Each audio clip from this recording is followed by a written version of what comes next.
अब शरीर कैसे धारण करेगा? शरीर में जीवों की संख्या कब कितनी रह गई? ध्यान दीजिए कि जब एक साथ में एक शरीर में अनंत जीव हैं, इन जीवों को एक साथ में दुख भी अनंत गुना है। बोलिए बोलो। एक साथ में शरीर में अनंत जीव है, भी अनंत है। आप जिस शरीर में रहते हो शरीर एक ही है, रहने वाले अनंत हैं। जरूर समझ लीजिए एक साथ में दुख भी अनंत गुना जाता है। हर व्यक्ति प्रयत्न करता है स्वतंत्रता का, अकेलेपन का, मैं ही अकेला रहूं, मेरा ही परिवार रहे। अब तो अनुभवी है, घर संसार के अंदर दो बहुएं भी साथ में रहने को तैयार नहीं है। देरानी जेठानी को दो को साथ में घर मिला है तो वो भी नहीं चाहिए। उसमें भी उनके दाव पे चलते रहते हैं, कब स्वतंत्र हो जाए, कब अकेले हो जाए, कब हमारा अकेले का घर हो जाए, मैं अकेली रहूं और मेरा घर इतना बड़ा 10 करोड़ का बंगला। ये हमारी समस्या है। तब जब यहाँ पर जो भी है, अब सुख का तो नाम निशान नहीं है। ध्यान दीजिए, जितना जल्दी मरना हो उतना ही दुख ज्यादा है।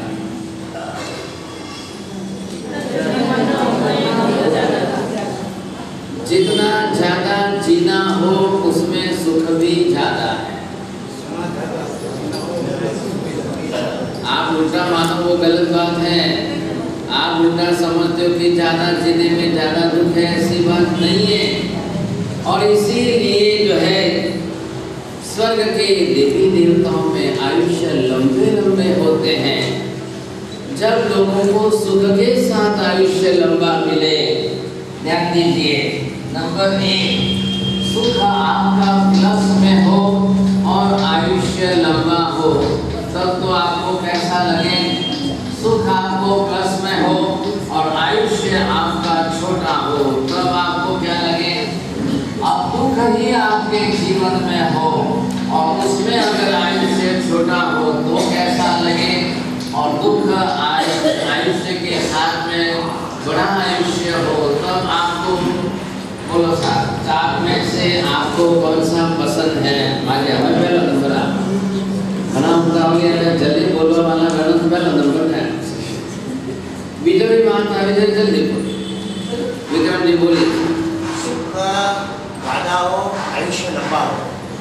सुख चाहे पढ़ने के लिए नहीं कहा है, पढ़ना नहीं है, आपका बोलिए।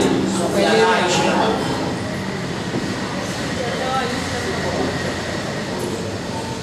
हाँ, आज आए साथी जी महाराज बता रहे हैं, उनकी इच्छा हो गई है।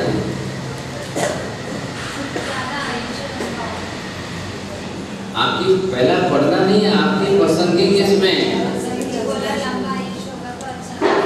सोनी जी बोलिए साहब, इधर देखिए। अब ये 4 विभाग हैं। अब संसार में हम लोग सब लोग है तो सही, 4 में से किसी न किसी में तो निश्चित ही है, इसमें तो 2 राय नहीं है।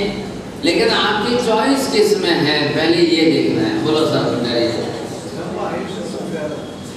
अब ये सब लंबा बोलते हैं, दीर्घ आयुष्य बड़ा हो, और जब किसी का आयुष्य 60, 70, 80 पर पहुंचता है और हम कहते हैं कि माँ जी अभी जाने की जल्दीबाजी मत करना, मैं ऊपर ना बोल देता हूँ 100 बरस। नहीं बाबूजी, नहीं बाबूजी आज जाओ, नहीं बाबूजी आज जाओ। अरे भाई साहब क्यों ऐसा करते हो? किसी भी मनुष्य को अपना आयुष्य छोटा करने का पुरुषार्थ नहीं करना चाहिए। अर्थात किसी को भी अपना आयुष्य तोड़ने के लिए कोई प्रयास नहीं करता। जो आयुष्य है उसको बढ़ा तो सकते नहीं हो आप, लेकिन जो आयुष्य जितना है उतना भी जी सको तो बहुत बड़ी बात। देखिए नियम क्या है, महावीर क्या नियम बता रहे हैं? संसार में कोई भी जीव अपना आयुष्य 1 सेकंड भी बढ़ा नहीं सकता है। बोलिए कोई बढ़ा नहीं सकते हैं। 1000 रुपए करके भी आप आयुष्य बढ़ा नहीं सकते हो। हाँ, ये जरूर है कि आयुष्य जितना लेकर आए हो आप उसे पूर्ण करो। अब सवाल देखिए, सुख दुख के अलग विभाग। मैंने नियम बताया आपको, आठों कर्मों का अपना अपना स्वतंत्र अलग अलग विभाग है। सब कर्मों की प्रकृतियों का कार्य क्षेत्र भी अपना अपना अलग अलग है। बोलिए ब्लू साड़ी वाले। सब कर्मों का अपना अपना कार्य भी अलग अलग है। सब कर्म की प्रकृतियां हैं, सबका कार्य अलग है। आयुष्य कर्म का विभाग अलग है, वेदनीय कर्म का विभाग अलग है। वेदनीय कर्म में सुख दुख देना, शाखा अशाखा उसका काम है। आयुष्य का काम आत्मा को इस शरीर में मृत्यु तक बरोबर स्थिर रखना। ये भाषा बोलेंगे आप। अमृता जी बोला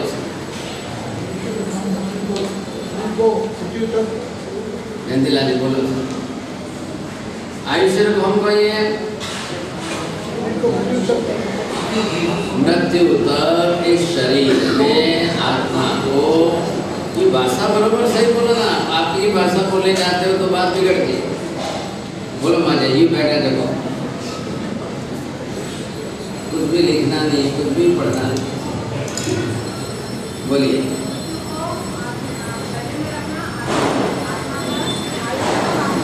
मृत्यु तक, मृत्यु पर्यंत।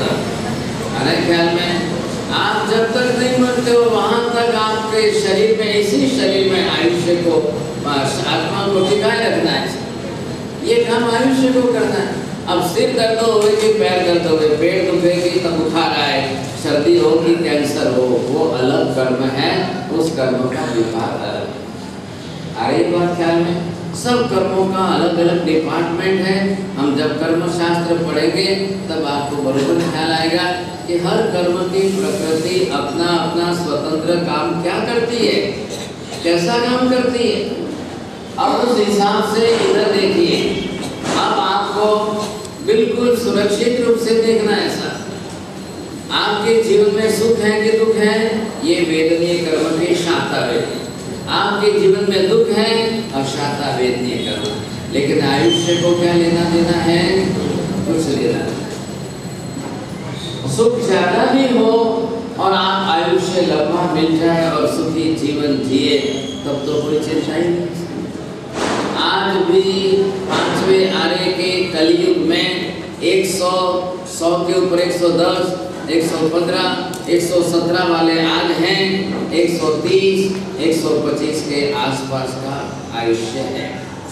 और आपको हैरानी इस बात की होगी कि ज्यादा से ज्यादा आयुष्य वाले, दीर्घकालीन आयुष्य वाले पूरी दुनिया में जापान में ही सबसे ज्यादा।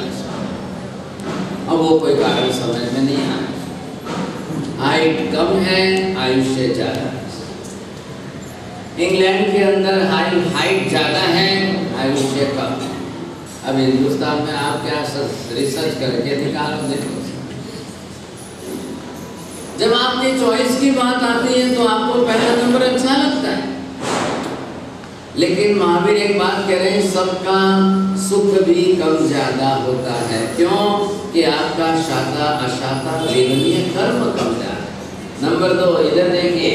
अब सबका आयुष्य भी बड़ा छोटा, छोटा बड़ा, लंबा छोटा, कम ज्यादा। क्यों? आयुष्य किसी के द्वारा दिया गया नहीं है, आपके बांधे हुए कर्म के अनुसार। आ रहा है ख्याल में? कब आपने आयुष्य कैसा बांधा है? नंबर 1 ध्यान से सुनिए। जितनी ज्यादा जीव रक्षा करते हो, जितनी ज्यादा जैना पालते हो, जितने ज्यादा दूसरे जीवों को भी मरते हुए बचाते हो, उनका आयुष्य बंध भी पड़े तो लंबा दीर्घकालीन पड़ता है। जो लोग जितनी ज्यादा जीव हिंसा करते हैं, जीवों को मारते हैं, उनको भी उनका जीवन पूरा जीना नहीं देना चाहते हैं, ऐसे लोगों का आयुष्य कम रहता है। क्या करें? अब आइए बात पर ध्यान से। जिसको जितनी बार ज्यादा मरना पड़े, उसमें उसको ज्यादा ही दुख है। महावीर को पूछा गया कि भगवान, निबोध में दुख ज्यादा है कि नरक में दुख ज्यादा है कि किसमें दुख ज्यादा है? तब महावीर ने कहा, संसार में सबसे ज्यादा दुख जन्म मरण में ही है। वो जन्म मरण ज्यादा लेने पड़े उसमें आपका दुख ज्यादा है। आ रहे ख्याल में? आप इधर देखिए, अगर यहाँ पर कोई जीव जो है इतना लंबा एक आयुष्य जीवन का जीता है और इसके अंदर दूसरा जीव इतने छोटे छोटे अगर हजारों आयुष्य पूरे कर दे, जन्म मरण पूरे कर दे साहब, तो वो ये जो है जीव अगर कोई भी है, अगर वो इतना लंबा आयुष्य जीता है तो एक ही बार जन्मता है, एक ही बार मरता है। और ये आपका एक लंबे आयुष्य के काल तक ये जीव जो है 1000 बार जन्मे और 1000 बार। अभी आप समझ लो, उदाहरण के लिए आपका आयुष्य 100 वर्ष का है। अब चींटी मकोड़े कितने जिएंगे साहब? चींटी मकोड़े का आयुष्य जितना है उतना भी उनको जीने दिया नहीं जाता। भेड़ बकरियों का आयुष्य जितना है उतना भी उनको पूरा करने नहीं दिया जाता। पोल्ट्री फार्म के अंदर मुर्गियों का आयुष्य जितना है उतना भी उनको पूरा करने नहीं दिया जाता। आप 100 वर्ष तक एक आयुष्य जियोगे, एक बार जन्मोगे, एक बार मरोगे, वहां तब इन मुर्गियों को जो है 1000 बार 1000। अब चींटी मकोड़े तो बेचारे, अब सुबह एक चींटी जन्मी पैदा हुई और वो अपने खुराक के लिए कहीं जा रही है, आपका पैर पड़ गया उसके ऊपर, वो मर गई। अब 4 घंटे भी नहीं जी सकता। अब आप सोच लो, समझे। अब महावीर को जब हम पूछें तो पता चले, हे भगवान, संसार में 84 लाख योनि में जन्म लेने वाले सब जीवों का मैक्सिमम आयुष्य कितना है, मिनिमम आयुष्य किसका कितना है, सबका अलग अलग भगवान बताए। मैं बार बार आपको रोज कह रहा हूँ, महावीर केवली है, तीर्थंकर सभी केवली हैं। केवलियों के लिए समस्त संसार के जीवों का जगन्य मिनिमम आयुष्य, मीडियम कक्षा का आयुष्य एंड मैक्सिमम कक्षा का आयुष्य बताना उनके लिए एक चुटकी भर का खेल, एक शब्द में बता सकते, केवली है। और बिना केवल ज्ञान के दुनिया के किसी भगवान के लिए यह बताना संभव ही नहीं है। अब ऐसी स्थिति के अंदर इधर देखिए, निगोद के जीव है तो निगोद के जीवों का सबसे छोटा से छोटा आयुष्य अब इनके पास है और वो भी कितना 256 आवेलिका का ही आयुष्य है। असंख्य समय इकट्ठे होंगे तब जाकर के एक ये असंख्य समय ये इकट्ठे होंगे, उसके बरोबर एक आवलिका बनती है और ऐसी 256 आवलिका का ही निगोद के जीव का आयुष्य है। इधर देखिए, अब आप एक आयुष्य आज वर्तमान में अगर आपका 100 वर्ष का आयुष्य आप जीवन जी रहे हो तो 100 वर्ष के अंदर निगोद का जीव कितनी बार जन्मेगा, कितनी बार मरेगा? करो गुणाकार करके देखो। आपने तो एक ही बार जन्म लिया है, आप 100 वर्ष के बाद एक ही बार मरने वाले हो, तो आप तो 100 वर्ष तक तो बिल्कुल बिना जन्म बिना मरण के सीधा जीवन जियोगे।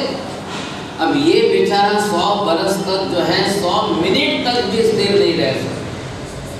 100 मिनट भी बिना जिए, बिना मरे, बिना जन्मे, बिना मरे रह नहीं सकता। इधर देखिए, मेरे सामने देखो, अब इधर मेरे हाथ पर देखो, लाइट बंद चालू बंद चालू बंद चालू, जन्म मरण जन्म मरा जन्म मरा जन्म मरा जन्म मरा जन्म मरा जन्म मरा जन्म मरा जन्म मरा, यही चल रहा है। अब क्या उसको कितनी देर के लिए, कितनी देर के लिए शांति मिल रही है? आपने छोटी छोटी बारीक लाइटें देखी ना, बंद होती है चालू होती है, बंद होती है चालू होती है।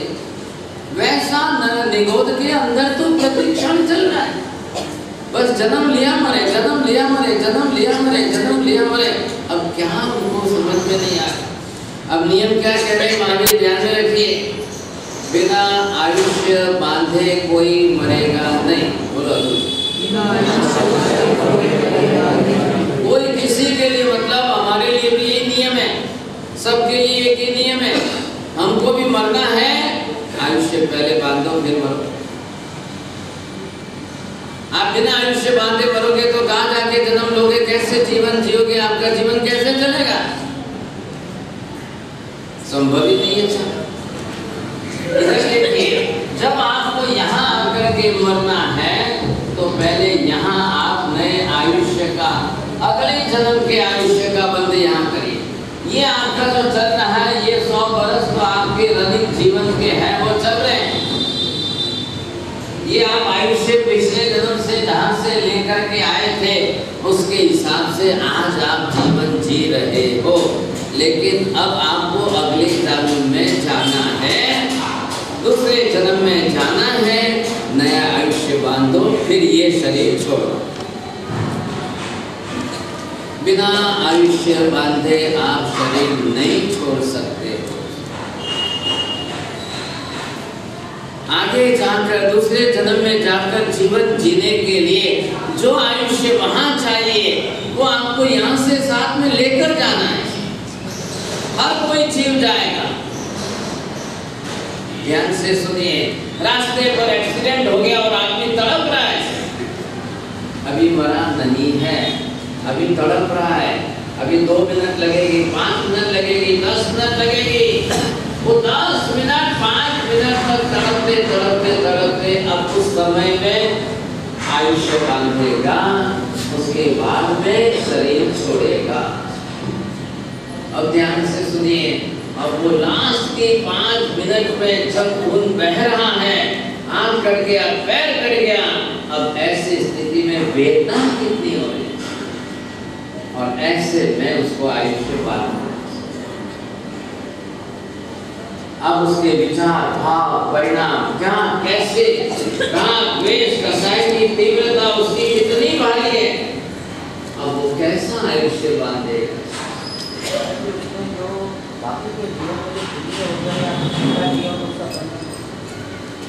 जो पुण्य है, जो पाप है, जितना भोगा है, आपने यहाँ मरने के पहले जितना भोगा है आपने भोग लिया। नहीं भोगा है, आपके स्टॉक में पड़ा है, आप साथ में ले जाओ। आप जहाँ जाना है अपना खुद का है, खुद का बांधा हुआ है, साथ में लेके जाओ। ध्यान से सुनिए, साड़ी एक भी नहीं ले जा सकेंगे, दागिना एक भी नहीं ले जा सकेंगे, गाड़ी, मकान, बंगला कुछ भी नहीं आएगा, पुण्य जरूर साथ आएगा। और पाप किया है तो वो भी, हाँ साहब, ये 2 ही चीज साथ में आने वाली है, तीसरा कुछ भी नहीं आएगा। लोग एक अंगूठी तो कैसे निकालेंगे, नहीं भी निकलती होगी तो निकालेंगे, लेकिन आपका पुण्य कोई खींच के निकाल नहीं सकता है। आपके अंदर कोई पाप अपनी तरह से ठूस के कोई भर नहीं सकता है, किया हुआ पुण्य पाप। अब जहाँ तक जीवन जी रहे हो वहाँ तक आपका पुण्य उदय में है, आपको बहुत अच्छी सेवा मिल रही है साहब। बिना बोले बिना कहे सुबह सुबह गरम गरम बादाम पिस्ता का दूध मिल रहा है, आपका पुण्य है। किसी को चाय मिल रही है तो पाप का उदय है। अब आप कलयुग में उल्टा कर लो, वो आपकी मर्जी। बढ़िया बादाम पिस्ता का दूध मिल रहा है और लास्ट दिन तक मिल रहा है साहब। कोई कहते हैं 12 बजे मर गए, लेकिन सुबह 8 बजे इनकी बहू ने, 6 बहू ने इतना बढ़िया चांदी के गिलास में और इतना बढ़िया सुंदर उसमें बादाम पिस्ता डाल करके पिलाया। 11 बजे मर गए, वो बात अलग है, लेकिन आपका पुण्य था कि 11 बजे देह छोड़ने के पहले तक 8 बजे तक आपको बरोबर सब कुछ मिलता। अमेरिका में कई माँ बाप ऐसे हैं बेचारे अस्पतालों के अंदर पड़े पड़े रो रहे हैं। एक बेटा भी मुंह दिखाने नहीं आता है, एक बेटी भी नहीं आती, एक बहू भी नहीं आती है, और वो वहाँ से फोन करते हैं, doctor hello, I am speaking the son of so and so, don't worry about it, if my father will dead please give me the notice. हाँ, and if my father will die you say please give me some information so at the last time I will come and pay your bill. आप सोचो, doctor के साथ जितनी अच्छी तरह से बात करता है उतनी भी बाप के साथ बात करने को तैयार है। उसमें बेटे का स्वभाव काम कर रहा है और आपका पुण्य काम कर रहा है। अब क्या करें, दोनों तरफ से क्या करें। सज्जनों, आज हिंदुस्तान की संस्कृति इतनी अच्छी है कि हम जिसको मात्र प्रेम ही नहीं, हम सेवा, वैयावत भक्ति भावना से। महावीर का पुण्य इतना प्रबल है कि आज भी महावीर के साधु साध्वी 2500 साल के बाद भी आप श्रावक श्राविका लोग इतनी वैयावत करते हो, इतनी वैयावत करते हो कि आज भी किसी साधु साध्वी को कोई तकलीफ नहीं। तो जो आप वैयावत कर रहे हो आप भी तो पुण्य उपार्जन कर रहे हो, या वैयावत करके आप कर्म के लिए करा कर रहे हो? जरूर करना है। कई बार हम घरों में देखते हैं माँ बाप आकर कहते हैं माँ जी मेरा बेटा आपकी जितनी सेवा करे उतनी भी मेरा तो करे। ये क्या बात है महाराज, ये मेरी सेवा नहीं करता है, आपकी इतनी सेवा कर रहा है। हम ये तो नहीं कह सकते हैं कि आपका पुण्य खत्म हो गया और साधु साध्वी का पुण्य बढ़ गया, ऐसा नहीं कह रहे हैं। लेकिन जिन शासन के प्रति जो सद्भाव और पूज्य भाव है, वो भाव जो है वो एक बना हुआ है, इसकी ये विशेषता है। क्या तो हमने लगे तो निश्चय कोई कौन नहीं तो बोलते मुझे हम पैरों निशान तो ये सब कर रहे हैं, तो फिर मेरे को भी गले में जलन तो हो रही है पहले। आज तो व्यक्त है तो कोई तो देखिए ये आपने जो सोच लिया सुख दुख, ये आपके अन्य किस कर्मों के साथ जुड़ा हुआ है। इधर देखिए अब महावीर को पूछा जाए हे भगवान निगोद के जीवों में भी पुण्य पाप कम ज्यादा होता है? हे भगवान निगोद के जीवों में भी आयुष्य कम ज्यादा होता है? यहाँ से आए तो ये स्थूल बादर साधारण वनस्पति का आलू प्याज। इधर देखिए सबका शरीर एक है, इसलिए आयुष्य भी सबका एक। आ रहा है ख्याल में? शरीर अलग अलग होते तो बात अलग थी। आयुष्य कर्म का काम क्या है? इस शरीर के अंदर मृत्यु तक आपको टिका के रखना है और सबका आयुष्य है।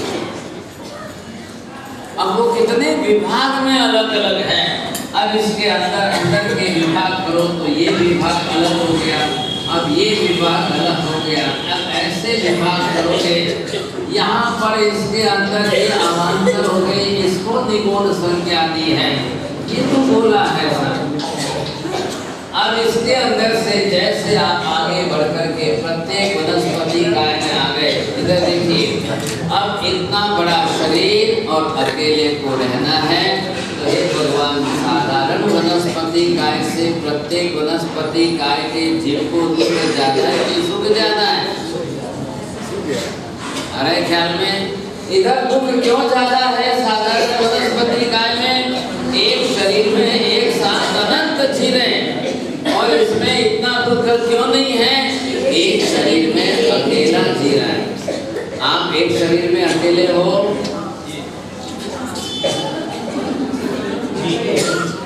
आप सभी एक एक शरीर में अपने आप में अलग अलग अकेले स्वतंत्र हो। अब आपके लिए पूछा जाए तो भगवान कहेंगे वनस्पति काय, प्रत्येक वनस्पति काय से भी आपका सुख कितना ज्यादा है? साधारण वनस्पति काय से आपका सुख कितना ज्यादा है?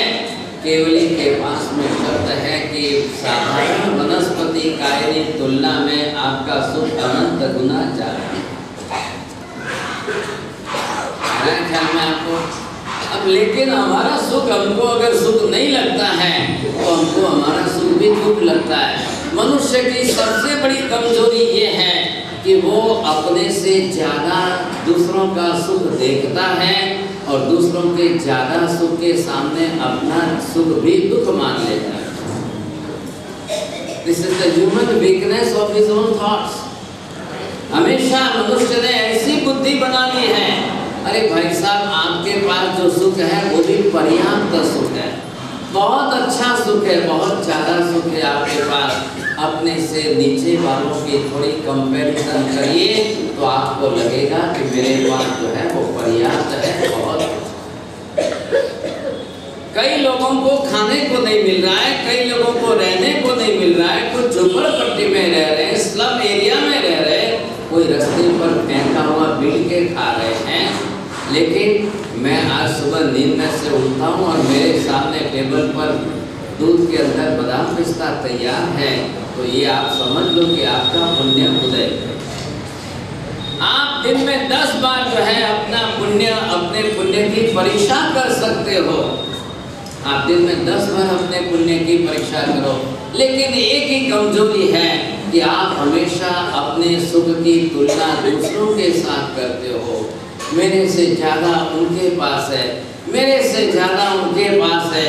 ये ज़्यादा दूसरों का देखकर आप दुखी होते हो और अपना पर्याप्त सुख है वो भी नहीं भुगत रहे हो और उसमें भी दुख बुद्धि करके दुखी होते जा रहे हो। भाई साहब, कर्म थ्योरी की बात समझ लो। कर्म शास्त्र स्पष्ट कह रहा है सबको अपने अपने कर्मानुसार ही सुख दुख मिला है। कोई ईश्वर ने दिया हुआ नहीं है, कोई देवी देवता किसी को सुख संपत्ति देते नहीं हैं और बाहर से किसी की ले करके चुरा करके आप सुखी नहीं हो सकते।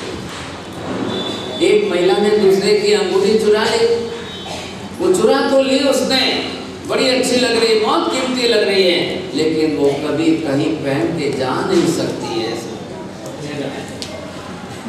अब क्या करना, बहुत अच्छी लग रही है, बड़ी अच्छी लग रही है, लेकिन वो कहीं पहन के नहीं जा सकती और रोज पहनने की इच्छा होती है। जितनी देर घर में रहती है उतनी देर पहन के रखती है, जितनी देर रात को सोती है तो पहन करके सो जाती है। क्या पति देखते हैं ये कहाँ से आए, मैंने तो नहीं लाई, आप कहाँ से लाओ, मेरे मायके से लाई। ठीक है सर, चोरी के लिए झूठ बोले बिना विकल्प नहीं है, चोरी करने के लिए झूठ बोलना ही पड़ता है। ये भी बड़ी समस्या है। एक पाप के लिए दूसरा पाप, दूसरे पाप के लिए तीसरा पाप, ऐसे ही पाप के अंदर एक से एक कड़ी जुड़ जाती है और कड़ी जब एक से एक मिल जाती है तो सारी चैन बन जाती है। अब करना क्या, महिला बेचारी जो है मन से उदास रहती है, चेहरा हंसता नहीं रहता है। पति बार बार पूछते हैं क्या हो गया। आखिर 2 साल के बाद साइकियाट्रिशियन डॉक्टर के पास बेंगलोर में लेके गए। वहाँ बहुत बड़ा सेंटर है साइकियाट्रिस्ट के लिए। आखिर डॉक्टर ने कहा कि भाई साहब इनके मन की बात निकालने के लिए हमको 4 दिन 4-4 घंटे लगाने पड़े। डॉक्टर ने कहा 4 दिन, मेरी 1 मिनट की फीस 1000 की है। अब 4 दिन 4-4 घंटे, डॉक्टर ने कहा मेरी फीस कितनी हो गई। वो बेचारा कहता गारो भागो घर लेके जाओ, मुझे कुछ नहीं कराना है। वो कहता है भाई साहब कुछ नहीं कराना है। महिला के मन की बात तो ब्रह्मा विष्णु शंकर महेश भी नहीं निकाल सके, तो ये 1 लाख रुपया लेकर के भी क्या निकालेगा। नहीं मुझे कुछ नहीं कराना है, घर लेके। क्यों भाई साहब क्या हो गया। नहीं डॉक्टर साहब मैं फ्री में जो है कभी ना कभी उसके दिल में से बात निकाल करके लाके आपके पास आऊँ, बिल्कुल फ्री में लाओ। अब महिला किसके साथ अपना दिल खोलती है यही पता नहीं चलता। चाहे पति के साथ भी अपना दिल खोलती हो, लेकिन वो चोरी की अंगूठी का रहस्य तो नहीं खोलेगी, वो कभी खोलेगी नहीं, वो कभी बताएगी नहीं और कभी पहन करके बाजार में व्यवसाय में जा नहीं सकती, वो किसी को दान में दे नहीं सकती, वो वापस जिसके लिए वहाँ जा करके दे नहीं सकती। अब वही साथ में लेके मरेगी, अब उसके जीवन उसका आयुष्य बिगड़ गया। अब हो सकता है कि वो अपना भव बिगाड़ करके कहाँ जाए। जब चोरी करके लेने के बाद भी सुख नहीं मिला और मरने के बाद उसका जीव उसमें रहने से उसने अपनी गति अपना भव बिगाड़ा, क्या फायदा हुआ। लेकिन अब करना क्या, अंदर की लोभ वृत्ति छूटती नहीं है, अंदर की मोह दशा घटती नहीं है और ऐसे संस्कार उसके बनते ही बनते हैं। महावीर ने सबसे अच्छा रास्ता दिया, भाई साहब अदत्ता दान विरमण महाव्रत का पचखान ले लो। अदत्ता दान विरमण व्रत का पचखान लेकर चोरी नहीं करने के पचखान लेने वाला इस भव में भी बचे और भविष्य के भव बिगाड़ने से भी बचे। दोनों तरफ से उसके लिए फायदा नहीं है। बात यहाँ जो चल रही है कि ये जीव एक शरीर में अकेला आया, अब वो कितना सुखी है।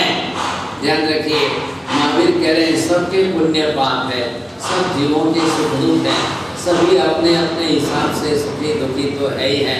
अब ये जीव यहाँ पर तो प्रत्येक वनस्पति काय में एक शरीर में एक अकेला आया है और जब वापिस यहाँ से अब का मैं पानी के अंदर चला गया तो एक बूंद में कितने, एक बूंद में फिर असंख्य जीव इकट्ठे हो गए। अब उसके लिए सुखी है कि दुखी है? आम को तो फिर भी इतने दिन जीने को मिलेगा। आम तो पेड़ पर पकेगा, पेड़ पर पकने के बाद घर में लाएंगे, आप कल खाओगे, 4 दिन का टाइम मिलेगा, बचा हुआ रहेगा। खाने के बाद भी गुठली आपने संभाल के रखी है तो उसका जीव साल भर भी गुठली में रहेगा। फिर वापिस गुठली आपने बो दी और उसमें से पेड़ बन गया तो वो जीव जो है पेड़ के रूप में भी 100 साल जिएगा। लेकिन पानी के अंदर तो जो आया उत्पन्न हुआ और किसी ने भी पानी पिया कि उसका तो खेल खत्म।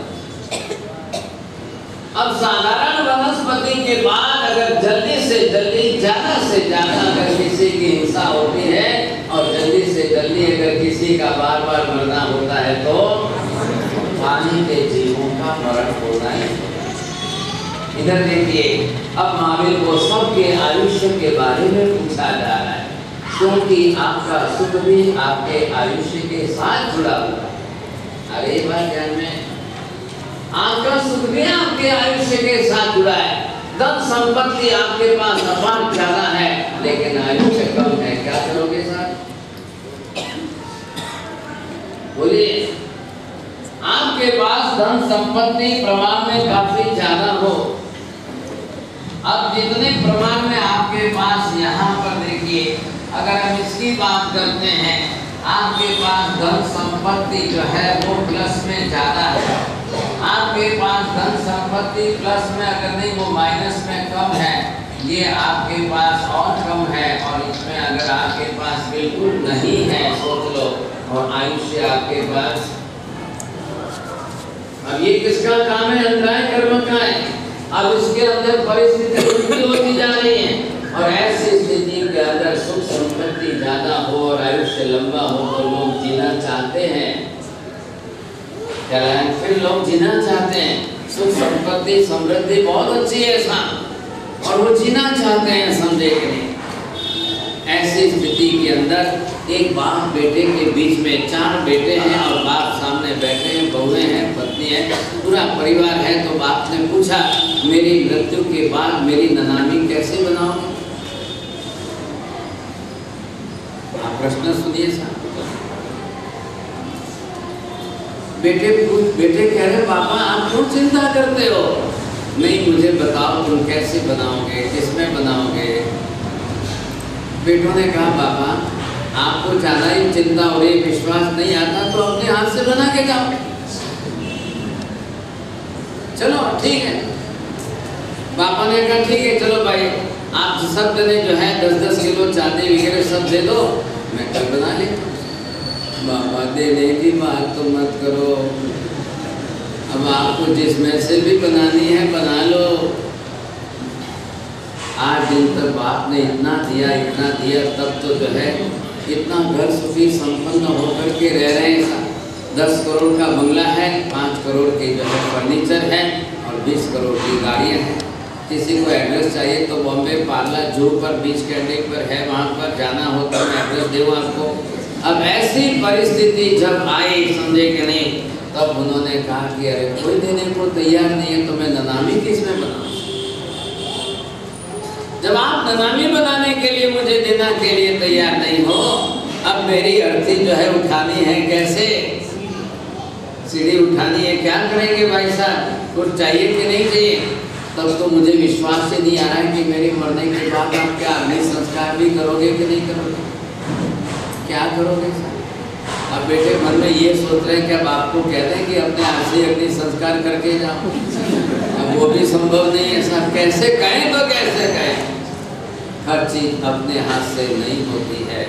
कई बार सुख के लिए आप दूसरों के अधीन पराधीन रहते हो, और महावीर यही आपको सावधान कर रहे हैं कि सुख पराधीन नहीं है, सुख परतंत्र नहीं है, सुख तो स्वाधीन है। जितना पराधीन है उतना दुख ही दुख है। जिसमें आप परतंत्र हो, पर के अधीन हो, उसमें दुख ही दुख है। स्वाधीन तो सुख ही है। अपने अंदर सुख को ढूंढने की कोशिश करो, इस बाहरी पदार्थों में सुख दुख नहीं। इस बाह्य पदार्थों के अंदर सुख बुद्धि करके अपना जन्म मत बिगाड़ो। जो अपने सुख दुख की बुद्धि से ऊपर उठ सकता है, जो अपने सुख दुख की मान्यताओं के साधनों में से अपने आप को ऊपर उठा सकता है, वही अध्यात्म में प्रवेश कर सकता है, वही आत्मचिंतन कर सकता है, वही आत्म कल्याण कर सकता है, नहीं तो नहीं।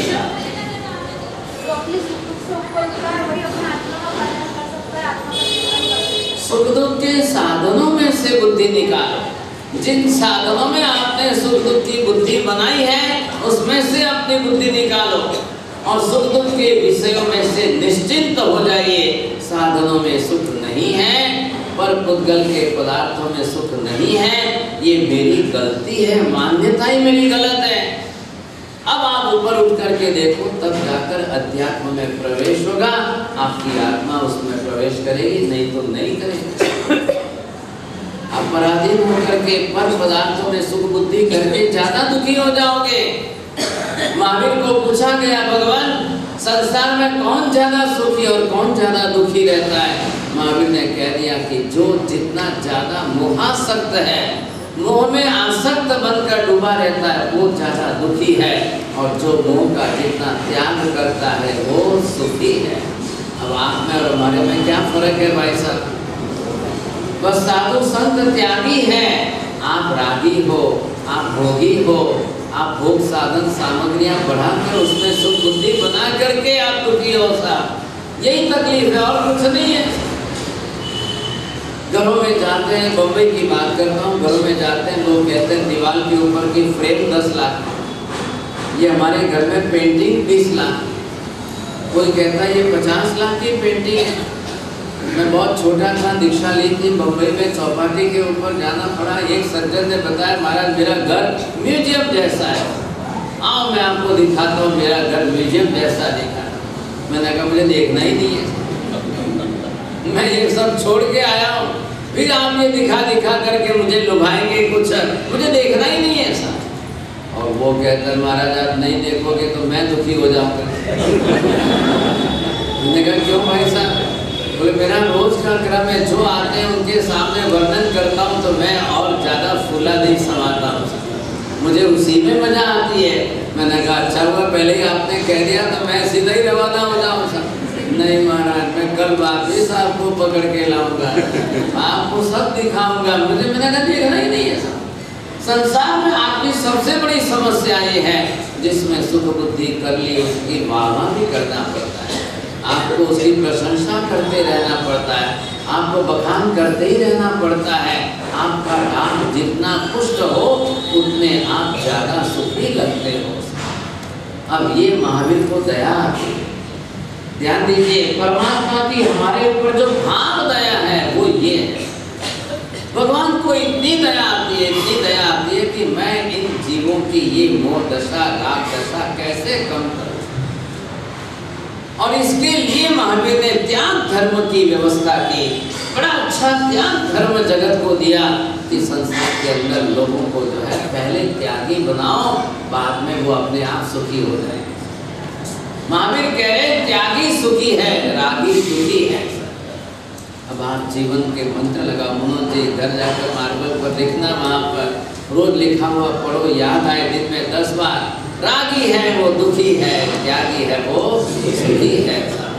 अब ये आनंदित होने जैसी बात कि कितनी करुणा से, भाव दया से महावीर हमारे लिए त्याग धर्म की व्यवस्था कर। ये परमात्मा की करुणा है, भगवान का हमारे प्रति एक दयाद्र भाव है कि जगत के जीवों को तारने के लिए कैसे धर्म की व्यवस्था। ध्यान से सुनिए, आज भी दुनिया में भोगी धर्म भी है, भोगी लोग भी हैं, उन्होंने अपनी भोग वासना पर धर्म बनाया है। आप कभी पुणे गए हो तो जाना, वहाँ पर जो एक भगवान बेचारा मर गया, वो कहता है यहाँ से वहाँ पेशाब करने जाऊँ तो 2 करोड़ की रोल्स रॉय में बैठ गए। एक गाड़ी उसने खाली पेशाब करने जाने के लिए रखी, बस उसके बाद वहाँ से फिर लाल गाड़ी में बैठ करके वो वापस बंगले में आ गए, फिर वहाँ से ब्लू गाड़ी में बैठ करके पब्लिक के बीच में लेक्चर देने के लिए आ गए। और 2-2 करोड़ की गाड़ियाँ 3 बार, एक बार पेशाब करने जाने के लिए, ऐसे उसने 2-2 करोड़ की गाड़ियाँ बनाई। 2 करोड़ की वॉच पहनता है, 2 करोड़ की सिर पर टोपी पहनता है, 2 करोड़ का गाउन पहनता है। अरे बाप रे, ये करोड़ों ही करोड़ों का, सब करोड़ों करोड़। और बात ऐसी हुई कि 2-4 औरतों ने मिल करके देखा ये बहुत अच्छा है, ये करोड़ों करोड़ों की संपत्ति इनके साथ, अब इनको ही लूटना है। स्त्रियां हमेशा धन संपत्ति में ही मोह रखती है। 4 स्त्रियों ने मिल करके देखा, वो कहती है कि मैं मार के सब संपत्ति के मालिक बनूं, वो कहती है मैं मार करके संपत्ति की मालिक बन जाऊं। अब जिस आदमी ने 100 गाड़ियां बसा ली हो, 100 गाड़ियों की कीमत कर दी हुई सा, जिस आदमी ने 100 घड़ियालें बना ली हो, जिस आदमी ने 100 टोपियां बना ली हो, 100 गाउन बना लिए हो, अब ये 4 महिलाएं छोड़े क्या? आप सोच लो, समझे कि नहीं? जिंदगी के बहुत कम वर्षों के अंदर उसको मार दिया, मार करके सारी संपत्ति जो है जिसके हाथ में जो आई लूट ली। दुनिया को कह दिया कि वो भगवान तो बने थे ना, उन्होंने समाधि ले ली। तो दुनिया को ऐसा कहना पड़ता है बाद में, तो वो भगवान थे, भगवान बने थे, उन्होंने समाधि ले लिए। महावीर ने पहले ही व्यवस्था कर दी कि कोई ऐसा रागी, कोई ऐसा भोगी जो है भगवान नहीं बनेगा, यहाँ सिर्फ त्यागी ही भगवान बनेगा। अब क्या लुटवाओ आप? शरीर पर पहनने के कपड़े ही पूरे नहीं, आप क्या लुटेंगे भाई साहब? महावीर का धर्म त्याग धर्म है, इसलिए न किसी के लूटने की नौबत आए। आज दिन तक हिंदुस्तान के हजारों लाखों वर्षों के इतिहास में किसी ने आकर जैन साधु को नहीं लूटा सकता। क्या आप ये सोचो, ये उपकार मानिए महावीर का कि महावीर कैसा सुंदर धर्म बना के गए। कभी भगवान का उपकार तो मानो, कभी मंदिर जाते हो तो भगवान को सबसे पहले थैंक्स, धन्यवाद दो। भगवान को बोलो, भगवान बहुत बहुत धन्यवाद आपको, हम तो पैदा भी नहीं हुए थे, आपने हमारे लिए इतने सुंदर धर्म की व्यवस्था कर दी। आज आप नहीं भी हो तो भी हम 100 साल तक आपका धर्म करके हमारी आत्मा का कल्याण कर सकते हैं। अब भगवान आपको आने की भी जरूरत नहीं, आप दोबारा आने की चिंता भी मत करिए। अब आपके न होने के बावजूद भी हम अपना कल्याण निश्चित रूप से कर लेंगे। बनाया हुआ धर्म किसका? देखिए, यहाँ से दिल्ली तक का रेलवे ट्रैक किसने बनाया हुआ है? जिंदा नहीं है। कौन है क्या? इस दिशा से कैसे यहाँ से हैदराबाद से गाड़ी दिल्ली तक पहुँचाना, आप लोग रोज ही बैठ के जा रहे हैं। अब कब बना था? ब्रिटिशरों के समय में बना था, 100 साल पहले बना था कि 150 साल पहले बना था। इस दिशा में उस जमाने के अंदर यहाँ से दिल्ली तक का ट्रैक बनाया, कितने किलोमीटर हो गए, वो ट्रैक फिक्स हो गया। आज 100 साल से गाड़ियाँ रोज चल रही हैं, रोज लोग उसमें बैठकर बरोबर दिल्ली पहुँच। जब 100 साल के ट्रैक बनाने वाले को मान सकते हो, तो 2500 साल पहले जिसने हमारे लिए धर्म बनाया उसको क्यों नहीं मान सकते? बहुत आसान तरीका है महावीर का उपकार मानने का, बहुत बड़ी बात है। रोज पहले उठकर परमात्मा का उपकार तो मानो ही मानो, हर हालत में मानो। भगवान, हम पैदा भी नहीं हुए थे दुनिया में, कल हम नरक में थे, कल हम तिर्यंच में थे, कल हम पशु पक्षी में कहाँ थे, और आपने हमारी कितनी चिंता की, आपने हमारी कितनी भाव करुणा दिखाई। हमारे जन्म लेने के पहले, इस दुनिया में आने के पहले आपने हमारे लिए धर्म की व्यवस्था कर दी, और वो भी कैसे? कल्याणकारी धर्म की व्यवस्था। आंख मूंद करके महावीर के मार्ग पर चलने वाले का कल्याण होगा ही होगा। रात को स्लीपर में जा करके आराम से सो जाइए, सुबह आप दिल्ली पहुंच जाओ, आराम से सो जाइए, कोई चिंता नहीं। कितनी अच्छी व्यवस्था हो गई आपके लिए, लेकिन बनाने वालों ने कितनी मेहनत की थी। आज आप आराम से सो सकते हो, बनाने वाले तो आराम से नहीं सोए थे, उन्होंने रात दिन मेहनत की, तब जा करके ट्रैक बना। यहाँ से आप लोगों के लिए व्यवस्था की कि 16 सितंबर को रात को 8 बजे आप गाड़ी में आना, सुबह सीधे उठते ही पुनः विरालम तीर्थ पहुँच जाए। आराम से सोते सोते तीर्थ की यात्रा करने को लेकिन महिलाओं के अंदर वो चर्चा हो गई, बाबू 1100 रुपये, 1100 रुपये, उनके छाती पर पत्थर गिर गया था। ये नहीं सोचा कि 1200 किलोमीटर जाना आना, ये नहीं सोचा। सारी बातें माने भी जाना तो है, पर लेकिन फ्री रखो तो जाओ। और इतने सब फ्री अबार बोलो तो 1000 में तैयार बैठे हैं। ऐसा निभाग हमारे यहाँ तो रिवाज है, सब फ्री ले जाओ, ठीक है, धन्यवाद, बहुत अच्छा है। अब देखिए इतनी सुंदर व्यवस्था, अब महावीर ने ये सारा हमको जीवों का स्वरूप बताया। हम अनंत में से निकल करके असंख्य में भी आ गए। अब भगवान सिमंदर स्वामी को पूछो, हे भगवान, अनंत काय में मैंने कितने भव किए और असंख्य काय में मैंने कितने भव किए? प्रश्न क्या है?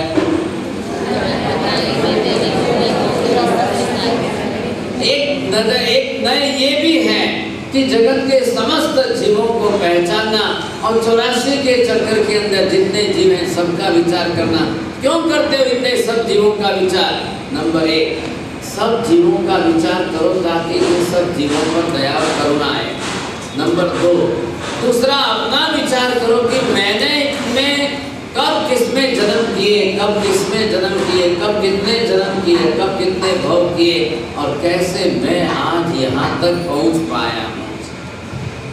आ रहा है? 2 बात का ख्याल करो। क्यों संसार के समस्त जीवों का स्वरूप समझना चाहिए? एक दूसरे जीव की हिंसा हमारे हाथ से होती है और सामने वाला मरता है, तब ये समझो कि एक दिन मैंने भी यही भव किया, जब मुझे भी किसी ने मारा। जब मैं इस जन्म में था, जब मैं ऐसे जन्म में था, मैं ऐसा शरीर लेकर के दुनिया में जन्मा था, तब मुझे भी किसी ने किस तरीके से मारा था पता नहीं, पता। और आज दूसरा कोई जीव इस काया में है, इस पर्याय में है, ऐसे शरीर में है और मैं उसकी हिंसा विराधना क्यों करूं? नहीं करूं। नंबर 3, अगर आज मैं किसी जीवों की हिंसा विराधना करता हूँ तो कल मुझे दोबारा ऐसे जन्म लेकर के इन कायाओं में आना पड़ेगा, ऐसे जन्म वापिस मुझे भी धारण करना पड़ेगा ताकि दूसरे मेरी हिंसा करेंगे। अब आ रही बात आपको ख्याल में? आप तो कह रहे थे जीवो जीवस्य भोजना, जीवो जीवस्य के अंदर एक जीव दूसरे जीव को कैसे अपना आहार बना लेता है? कैसे संसार चल रहा है? क्यों एक जीव दूसरे जीव को जो है अपने आहार के बनाता चलता है? अब हम इसमें से ऊपर उठ रहे हैं, अब हमारा विवेक जगा है, हमारी विवेक बुद्धि बनी है। अब हम धर्म से अपनी बुद्धि को रंग करके चल रहे हैं। अब मैं दूसरे किसी जीवों की हिंसा न करूं, मैं दूसरे किसी जीवों को न मारूं, ये मेरा पहला नियम बनना चाहिए, ये मानसिक संकल्प बनना चाहिए। अब नहीं, अब मेरे हाथ से किसी जीव की हिंसा ना हो, अब मेरे हाथ से दूसरा कोई भी जीव न मरे, चाहे वो छोटा हो चाहे बड़ा। नंबर 1, महावीर क्या कह रहे हैं? किसी जीव को छोटा मत मानिए, किसी को बड़ा मत मानिए। ये शरीर छोटा बड़ा है, उसके अंदर आत्मा तो यही है जो मेरे शरीर में मेरी आत्मा जैसी है वैसे ही उस छोटे शरीर में उसकी भी आत्मा। मुझे मेरे शरीर में वेदना पीड़ा दुख तकलीफ हो रही है, उन जीवों को भी अपने शरीर के अंदर वेदना पीड़ा जरूर होगी। मैं मनुष्य हूँ, मेरा भी तो शरीर है, मेरे शरीर में मेरी आत्मा फैली हुई है, मुझे भी तो दुख और वेदना पीड़ा हो रही है, इसलिए ये भी दूसरे जीव है। और इसमें तो जीवों की संख्या कितनी है? अब एक पानी की बूंद में अगर असंख्य जीव है तो वो भी मरने वाले हैं, तो मैं क्यों उनकी बात ना करूं? अगर उसमें कुछ महिलाएं जा करके अगर एक टब लिया और उसमें कपड़े भिगोए और यूं जमीन पर फटाफट पड़ के और अपने सोचती है कि मैं कपड़ा साफ कर रही हूँ, लेकिन एक साथ में फिर पानी में डुबोती है और एक साथ में, तो इतने पानी के असंख्य जीवों को जमीन पर पछाड़ने का और जमीन पर पछाड़ के मारने का पाप है। मरने तो वैसे भी है, आपके कपड़े धोने में वैसे भी मरने, लेकिन एक तरफ से आप उसको जोर से पानी में भिगोते जाओ, पछाड़ते जाओ, आप उसको धोबी की तरह से धोते जाओ, तो उसमें प्रमाण कितना बढ़ जाएगा, कितना बढ़ेगा। अब ये अपने मानसिक परिणामों पर आधार रख रहा है कि आपकी मानसिकता कैसी बनी हुई है, हमारी मानसिकता कैसी बनी हुई है। अब पानी के जीव, अब हम पानी के जीवों की रक्षा करें या विराट ना करें, या ज्यादा प्रमाण में विराट ना करें या कम करें। सिमंदर स्वामी को प्रश्न पूछा गया, भगवत जहाँ एक शरीर में जीवों की संख्या अनंत होती है तो उनकी तो हिंसा कम होती होगी, जहाँ एक शरीर में जीवों की संख्या असंख्य हो तो उनको तो जीव हिंसा कम होती है, उनको कम मारते होंगे लोग। जहाँ जीवों के अंदर एक शरीर में एक ही जीव हो तो उनकी हिंसा ज्यादा होती होगी। क्या हो रहा है भगवान? सिमंदर स्वामी साफ उत्तर दे रहे हैं, जीवों का एक शरीर में या एक शरीर में अनंत या एक शरीर में असंख्य रहना ये उनके कर्म के अधीन है। लेकिन जीवों के अंदर पहला सर्वप्रथम लोगों के अंदर ऐसा ज्ञान ही नहीं है, समझ ही नहीं है। इस प्रकार की उनकी समझ न होने के कारण, वैसा ज्ञान न होने के कारण लोग जो है जिस किसी की भी हिंसा करते ही जा रहे हैं, करते ही जा रहे हैं। जब देखा अनंत काय आया तो अनंत काय की हिंसा कर रहे हैं, जब देखा कि असंख्य काय जीव आए तो असंख्य काय के पानी की जीव की हिंसा करते हैं, प्रत्येक वनस्पति आए तो उसकी हिंसा कर रहे हैं। एक भी जीव को संसार में छोड़ ही नहीं रहे, किसी को बाकी नहीं रख रहे। इतने प्रमाण में जीवों की हिंसा जो हो रही है, महावीर ने सबसे पहला व्रत यहाँ पर दिया। 18 पाप में पहला पाप जो प्राणातिपात का है, आप उसका विरमण, विरमण मतलब उससे बचने का संकल्प करो कि मैं ज्यादा से ज्यादा इन जीवों की हिंसा नहीं करूंगा, मैं इन जीवों की रक्षा करूंगा। ये जिम्मेदारी मेरी है, किसकी? जो जीवों के विषय का जितना ज्यादा ज्ञान रखता है उसकी जिम्मेदारी ज्यादा है कि वो जीवों की रक्षा करे। जो लोग जीवों को नहीं मानते हैं, जो इनके अंदर जीव है ऐसा समझने को, स्वीकारने को तैयार नहीं है, वो लोग तो बेचारे दया के पात्र हैं। वो दया के पात्र, वो मानते ही नहीं है, वो समझते ही नहीं है। क्या करेंगे आप? आपका प्रयत्न हो और ऐसे जीवों को भी आप बचा सकते हो, हिंसा करते रोक सकते हो तो बहुत बड़ी बात है। आप नहीं रोक सकते हो, आप अपने आप को बचाने की कोशिश करिए। मैं इन सब संसार के समस्त जीवों के बारे में समझ लूं, जान लूं, ताकि मैं इन जीवों की विराटना न। अब ये मेरा मानस बनना चाहिए। इनको बैठो, पकड़ के बैठो, भाषा बनी आपको, भाषा नहीं आप, हाँ चलिए। अब ऐसी स्थिति के अंदर आपको ये देखना है कि मैं कितने जीवों की हिंसा कम करता हूँ कि नहीं। मैंने आज भी जीवों की हिंसा कम करने के पछतान लिए हैं कि नहीं। मैं व्रत में आया हूँ कि नहीं। अभी हम जो परसों बात कर रहे थे जन्म से जैन बनने की प्रक्रिया, जब आप व्रतधारी बनोगे, आप व्रत संकल्पी बनोगे, आप व्रतधारी बनकर जीवों की हिंसा प्रमाण में घटाना कम करोगे, तब से आप जैन कहलाओ, तब आप व्रतधारी जैन बनोगे। आज जन्म से जैन हो, माँ बाप के कुल में जन्म लिया है इसलिए हम जैन। आज माँ बाप जैन हैं, उनके घर में जन्मे हैं इसलिए हम जैन हैं। लेकिन अभी व्रती बनना बहुत दुर्लभ है, व्रतधारी बनना। और वैसे व्रतधारी बनने की बात जब करते हैं तब उसके लिए यहीं पर धर्म शुरू होगा। भगवान को पूछा गया कि भगवान क्या व्रत लेने के लिए पहले पाप का परिचय करना आवश्यक है? क्या पहले पाप को जानना जरूरी है? तब परमात्मा ने साफ शब्दों में कहा, बिना पाप को जाने भी पाप को छोड़ नहीं सकोगे।